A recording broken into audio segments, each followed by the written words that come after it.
when Moses was grown, that he went out to his brethren and looked at their burdens, and he saw an Egyptian beating a Hebrew, one of his brethren. So he looked this way and that way, and when he saw no one, he killed the Egyptian and hid him in the sand. And when he went out the second day, behold, 2 Hebrew men were fighting, and he said to the one who did the wrong, why are you striking your companion? Then they said, who made you a prince and a judge over us? Do you intend to kill me as you killed the Egyptian? So Moses feared and said, surely this thing is known. When Pharaoh heard of this matter, he sought to kill Moses, but Moses fled from the face of Pharaoh and dwelt in the land of Midian, and he sat down by a well. So this was the testimony of Moses. Now Moses was a murderer, he was a fugitive. He was literally fleeing a country because of a crime that he himself committed. So when you look at Moses, or when you look at, his reputation up until this point, it doesn't sound like somebody that, God can use, or God should use, or God, in our own human understanding. It doesn't sound like somebody that can be a mighty man in God, right? But then something happened to Moses. Let's go to Exodus 3 from verse 1.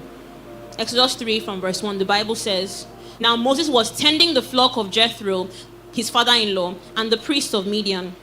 And he led the flock to the back of the desert and came to Horeb, the mountain of God. And the angel of the Lord appeared to him in a flame of fire from the midst of a bush. So he looked, and behold, the bush was burning with fire, but the bush was not consumed. Then Moses says, I will now turn aside and see this great sight, why the bush does not burn. So when the Lord saw that he turned aside to look, God called to him from the midst of the bush and said, Moses, Moses. And he said, here I am. And he said, do not draw near this place. Take your sandals off your feet, for the place where you will stand is holy ground. Moreover, he said, I am the God of your father, the God of Abraham, the God of Isaac, and the God of Jacob. And Moses hid his face, for he was afraid to look upon God. And the Lord said, I have surely seen the oppression of my people who are in Egypt, and have heard their cry because of their taskmasters, for I know their sorrows. So I have come down to deliver them out of the hand of the Egyptians, and to bring them up from the land to a good and large land, to a land flowing with milk and honey, to the place of the Canaanites and the Hittites and the Amorites and the Perizzites and the Hivites and the Jebusites.